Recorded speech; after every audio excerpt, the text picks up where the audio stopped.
Hi everyone. Option Greek के series का यह दूसरा वीडियो है। इससे पिछले वीडियो में हम लोग ने डेल्टा को अच्छी तरीक़ा से पढ़े हुए थे और डेल्टा के बारे में ए टू जेड जानकारी हम लोग ने अच्छी तरीक़ा से फर्स्ट वीडियो में ले चुके हैं।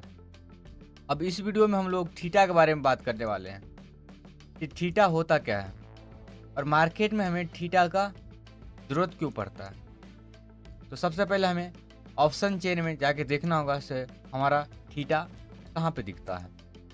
तो ये हमारा ऑप्शन चेन है जो हमारे ब्रोकर के द्वारा हमें प्रोवाइड किया जाता है।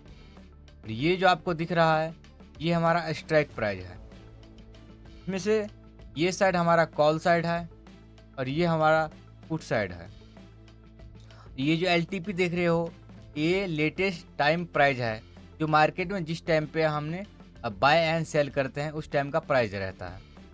जैसे कि कॉल 55,500 का कॉल हमने बाय किया जिसका प्राइस अभी चल रहा है 1151 रुपया पर क्वांटिटी पे। ठीक है, अब देखो आपको मैं दिखाता हूँ थीटा। ये हमारा थीटा है, ठीक है, ये थीटा और ये हमारा डेल्टा है जो हमने इससे पिछले वीडियो में हमने पढ़ा हुआ था। ये हमारा डेल्टा है और ये हमारा थीटा है। जो आज हम पढ़ने वाले हैं थीटा को पढ़ने वाले हैं और थीटा हमें क्यों ज़रूरत होता है ये भी हम समझने वाले हैं। देखो थीटा हमें क्यों ज़रूरत होता है पहले वो समझ लेते हैं। जैसे कि हमने मार्केट में कोई भी स्ट्राइक प्राइस को चूज किया, जैसे 51,500 को चूज किए, ठीक है, और इसमें हम कॉल को बाय किए। इसका डेल्टा था 0.58। ओके, अब देखो मार्केट कुछ यहाँ पे हमारा मूव कर रहा है, ठीक है, ये लाइन है आपको दिख रहा है, ये वाला लाइन पे हमारा मार्केट मूव कर रहा है। ओके, और हमने यहाँ पे मार्केट में प्राइस को बाय किया। ठीक है, अब देखो मार्केट में क्या होता है, मार्केट हमारा एक न बाइंग प्राइस से ना ऊपर जाता है ना ही नीचे जाता है। ठीक है, अब देखो मार्केट क्या करता है, मार्केट हमारा बाइंग एंड बाइंग प्राइस के ना ऊपर जाता है ना नीचे जाता है बल्कि उसके इर्द गिर्द घूमते रहता है। ठीक है, इसको हम क्या बोलते हैं, मार्केट एक रेंज में चला गया। ठीक है, मार्केट एक रेंज में चला गया लेकिन बाइंग प्राइस से हमें नीचे तो मार्केट नहीं देखने को मिला है, मतलब ज़्यादा नीचे नहीं गया है। ठीक है, अब देखो लेकिन हमें अपने प्रीमियम क्या देखने को मिल रहा है भाई, 51 यहाँ से जो 1151 पे हमने प्राइस पे बाई किया हुआ था लेकिन अब इसका प्राइस जो है ना इसी बीच में था। ठीक है, ना बाइंग प्राइस के ऊपर गया ना नीचे गया, लेकिन अब इसका प्राइस जो है ना 1000 हो चुका है, मतलब डायरेक्ट 100 पॉइंट्स हमारा कट चुका है, मतलब 100 रुपये 150 रुपये का वैसे ही लॉस हो चुका है। ये हमारा इसका डेल्टा घट गया। ओके, जैसे हमारा प्रीमियम का प्राइस जो है ना घट गया, 1151 से लेके डायरेक्ट 1000 पे आ गया। तो हमने तो बाय किया हुआ था 1151 पे और मार्केट भी हमारा अभी यहीं पे मूव कर रहा है, तो फिर हमारा जो है ना नुकसान कहाँ पे हुआ भाई, नुकसान तो ये तो पता होना चाहिए हमें नुकसान क्यों हुआ। तो ये सब यही इसका एक ही रीज़न है कि थीटा डीके का हमारा एक रीज़न होता है। ठीक है, थीटा के कारण होता है हमारा लॉस, जो कि हमें पता भी नहीं होता और हमारा लॉस हो जाता है। ठीक है, तो थीटा से हम क्या होता है, थीटा बेसिकली एक टाइम डीके होता है, मतलब ये टाइम के साथ साथ आपके प्रीमियम को, ठीक है, आपके प्रीमियम को घटाते रहता है। क्या करते रहता है, माइनस करते रहता है आपके प्रीमियम को। और ये थीटा जो है ना किसके पक्ष में रहता है, ये थीटा जो होता है वो एक सेलर के पक्ष में होता है। जैसे कोई कॉल को सेल किया हुआ है, ठीक है, कॉल को सेल किया हुआ है मार्केट में, उसको जो अजी मार्केट उस सेलिंग प्राइस के नीचे जाएगा तो और भी फायदा है। ठीक है, लेकिन रुका भी रहेगा ना फिर भी उसको सेलर को थीटा डीके के कारण उसे मुनाफा होगा। जैसे कि हमें 100 रुपया का नुकसान हुआ था, वो 100 रुपया सेलर के जेब में चला जाएगा।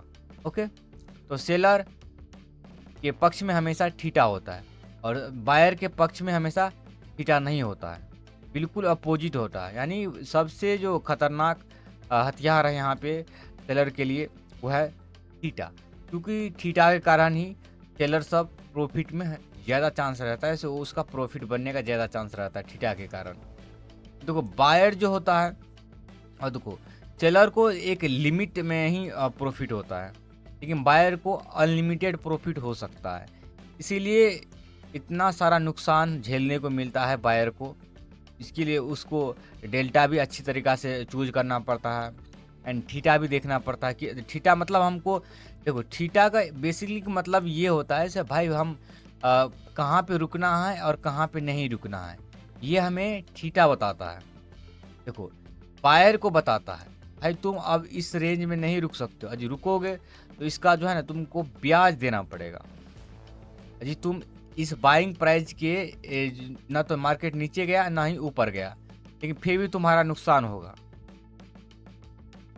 या तुम यहाँ से निकल जाओ, नहीं तो नुकसान, यही नुकसान हम सेलर को देंगे। ठीक है, तो थीटा हमेशा सेलर के पक्ष में रहता है और ज़्यादा टाइम आप मार्केट में रुकिएगा तो आपको थीटा डीके से यानी टाइम डीके से नुकसान होगा और आपको पता भी नहीं चलेगा। ठीक है, अब शायद आप लोग समझ चुके हैं। थोड़ा सा और डिटेल में हम लोग पढ़ते हैं अब थीटा के बारे में। तो देखो थीटा क्या होता है, तो सबसे पहले हम ये तो हमको पता चल चुका है थीटा होता क्या है। ओके, और ऑप्शन प्रीमियम में यानी ऑप्शन चेन में इसका क्या इंपॉर्टेंस होता है अब हम देखने वाले हैं थोड़ा सा अच्छी तरीक़ा से। ठीक है, चलो अब हम इसे और डिटेल में पढ़ते हैं। तो ये देखो, जैसे कि आप लोग एग्जाम्पल से समझिए कि हमें थीटा कैसे काम करता है। एग्जाम्पल से हम लोग समझते हैं, जैसे बैंक निफ्टी का। ठीक है, 51,000 के कॉल को हमने बाय किया। ठीक है, इसका स्ट्राइक प्राइस 51,000 के कॉल को बाय किए। ठीक है, स्ट्राइक प्राइस चाहे कुछ भी हो, चाहे 100 रुपया हो या 200 रुपया हो, या आप मान लीजिए 1,000 रुपया है। ओके, उसे यहाँ पे दिया गया है एलटीपी प्राइस मतलब लेटेस्ट टाइम प्राइस जो है मार्केट में अभी 300 रुपये अब चल रहा है। मार्केट में 300 रुपये अब चल रहा है। ओके, अब देखो मार्केट ना आपके बाइंग प्राइस, देखो 300 रुपया, ये हमारा 300 रुपया का एक रेंज है। ओके, ये जो आपको दिख रहा है, अब ना तो आपके बाइंग प्राइस के ऊपर गया मार्केट, ठीक है, ना तो ऊपर गया, ना ही बाइंग प्राइस के हमारा मार्केट नीचे गया, ना ही ऊपर गया, लेकिन फिर भी हमें नुकसान देखने को मिल रहा है। तो भाई मेरा 300 का प्रीमियम भाई 250 रुपया हो गया। ये हमारा 50 रुपया का नुकसान कहाँ हुआ? ये 50 रुपया का नुकसान जो हुआ हमें, वो हमारा अभी जो है ना मार्केट साइडवेज मार्केट है, ना तो मार्केट ऊपर जा रहा है ना ही नीचे जा रहा है, और थीटा डी के कारण हमारा नुकसान हो चुका है। ठीक है, और उसे हम थोड़ा सा और देखते हैं, समझते हैं। देखो इतना तो आप लोग को समझ में आ चुका है। अब देखो, ये देखो टाइम डी के मतलब यही होता है हमारा टाइम डी।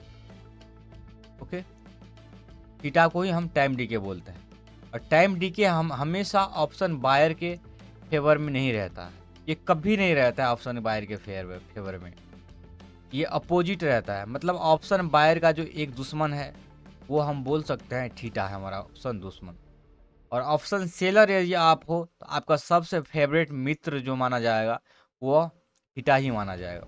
क्योंकि देखते होंगे जो सेलर का जो चांस होता है जीतने का मार्केट में, मतलब प्रॉफिटेबल चांस होता है, उसका 90% चांस रहता है उसका कम नुकसान हो।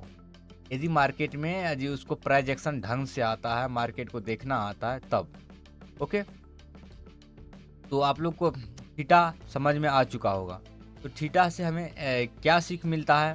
देखो थीटा से हमें यही सीख मिलता है, हम जब भी मार्केट में रुकेंगे तो मार्केट में देख लेंगे मार्केट कोई रेंज में तो नहीं है। यदि मार्केट हमेशा 100 पॉइंट के रेंज में रहता है तो हमें मार्केट में नहीं बाइंग करना है। यदि मार्केट में आपके पास ज़्यादा पैसा है, ज़्यादा फंड है, तो आप लोग ऑप्शन सेलिंग कर सकते हैं। ऑप्शन सेलिंग में क्या होगा, जब मार्केट रुका भी रहेगा तो आपको जो है ना थीटा डी के कारण आपको फ़ायदा होगा। इसको हम थोड़ा सा और डिटेल में पढ़ते हैं, उसके बाद आज की थीटा का क्लास ख़त्म हो जाएगा। देखो थीटा वर्क कैसे करता है मैं बताता हूँ आपको। जैसे कि एक ग्राफ ले लेते हैं, ये हमारा एक्स एक्सिस का ग्राफ हो गया। ओके, और ये हमारा वाई एक्सिस का ग्राफ हो गया। ठीक है, और ये हमारा डे हो गया, यहाँ पे संडे हो गया। ओके, ये हमारा मंडे हो गया, ये हमारा ट्यूसडे हो गया। इसी तरह से हमारा जो है ना यहाँ से Sunday, Monday, Tuesday, Wednesday, Thursday, Friday, Saturday, ठीक है। ये हमारा स्टार यहाँ से यहाँ तक आ चुका है। ओके, अब देखो टाइम डीके कैसा वर्क करता है। देखो, जब हमारा मार्केट में मंडे होगा और जो हमारा नया स्टैक प्राइस होगा, मतलब जिस दिन मार्केट का एक्सपायरी होगा, मान लो आप लोग जो है ना, मान लो आप लोग सैटरडे को, देखो सैटरडे को होता नहीं है, लेकिन मान लो आप लोग जो है ना सैटरडे को एक्सपायरी है कोई भी इंडेक्स का, जैसे निफ्टी का जो है ना सैटरडे को क्या हुआ, सैटरडे को हमारा निफ्टी का एक्सपायरी है, और इस जो सैटरडे को एक्सपायरी है तो ऑब्वियसली नया जो ऑप्शन होगा, ऑप्शन चेंज होगा निफ्टी 50 का, वो होगा हमारा संडे को। ओके, मान लो आप लोग। ओके, अब देखो थीटा जो कम घटेगा, मतलब थीटा का कम इम्पैक्ट होगा फर्स्ट दिन, मतलब थीटा डीके बिल्कुल कम होगा पहला दिन। ओके, दूसरा दिन सबसे ज़्यादा होगा पहले दिन के मुकाबला में, मतलब यहाँ थीटा डीके और भी ज़्यादा तरीक़ा से मतलब आपका टाइम डीके होगा मार्केट में। ओके, अब देखो तीसरा दिन क्या हुआ, थीटा और भी ज़्यादा बढ़ जाएगा, मतलब जल्दी थीटा डीके होगा, मतलब आपका प्रीमियम कम होगा, क्योंकि इसको प्रीमियम को जीरो होना है सैटरडे को।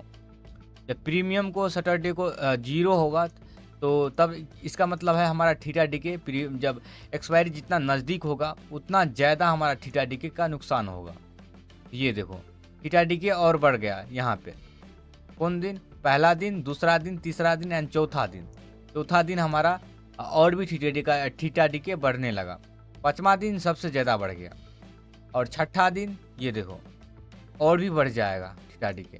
लास्ट दिन जो होगा वो सबसे ज़्यादा थीटा डीके होगा, और इस दिन हमारा सेलर जो है ना भर के पैसा कमाएगा।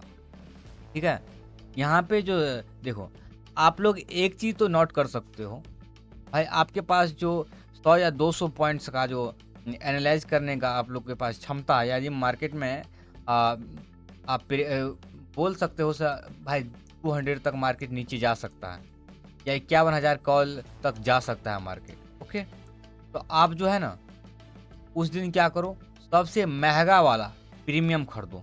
ठीक है, क्योंकि 100% है उस दिन टाइम डीके सबसे ज़्यादा होगा। ठीक है, जितना ज़्यादा दिन होगा, एक्सपायरी जितना नज़दीक आते जाएगा मार्केट, उतना ज़्यादा हमारा टाइम डीके होते जाएगा और प्रीमियम घटते चला जाएगा। ठीक है, तो टाइम डीके से हम ये समझ में आता है, तो हम लोग जो है ना महंगा प्रीमियम को खरीदेंगे, एंड टाइम डीके से जो लॉस होगा वो हमारा प्रॉफिट में बदल जाएगा और वहाँ पे हम बुक कर लें। तो लेकिन ये भी देखो क्या होता है, सेलर को हमेशा लिमिट में प्रॉफिट होता है, मतलब लिमिट में प्रॉफिट होगा, और जो उसका जो है क्या बोलते हैं, देखो नुकसान जो होगा वो अनलिमिटेड होता है, नुकसान अनलिमिटेड होता है। इसका उल्टा हो जाता है बायर को, प्रॉफिट क्या होगा, बायर को जो है ना प्रॉफिट क्या होगा, अनलिमिटेड होगा, एंड देखो और इसका जो है ना लॉस जो होगा वो लिमिटेड होता है, लॉस हमारा लिमिटेड होता है। ओके, इसीलिए थोड़ा सा फ़ायदा है बायर को, तो थोड़ा सा घाटा भी है। ऐसा नहीं है कि आप सेलर को घाटा नहीं होता, सेलर को भी घाटा होता है। ओके, तो आप लोग आज थीटा को पूरी तरीक़ा से समझ चुके होंगे। ठीक है, मैं उम्मीद करता हूँ, और आज से आप लोग साइडवेज मार्केट में ट्रेड करना बंद कर देंगे। मार्केट मूव नहीं करेगा तो आपको टाइम डीके से लॉस होगा। आज के क्लास में हम लोग ने थीटा को A to Z तरीक़ा से पढ़ चुके हैं। अब हम जो है ना कल के मार्केट में हम पढ़ने वाले हैं गामा को। तो आप लोग इससे पहले सबसे पहले आपको डेल्टा पर लेना है, उसके बाद हमें थीटा डीके पर लेना है, यानी थीटा पर लेना है। उसके बाद हम लोग कल जो है ना गामा के बारे में पढ़ने वाले हैं। तो आज के लिए इतना ही, नेक्स्ट वीडियो में मिलेंगे। Thank you.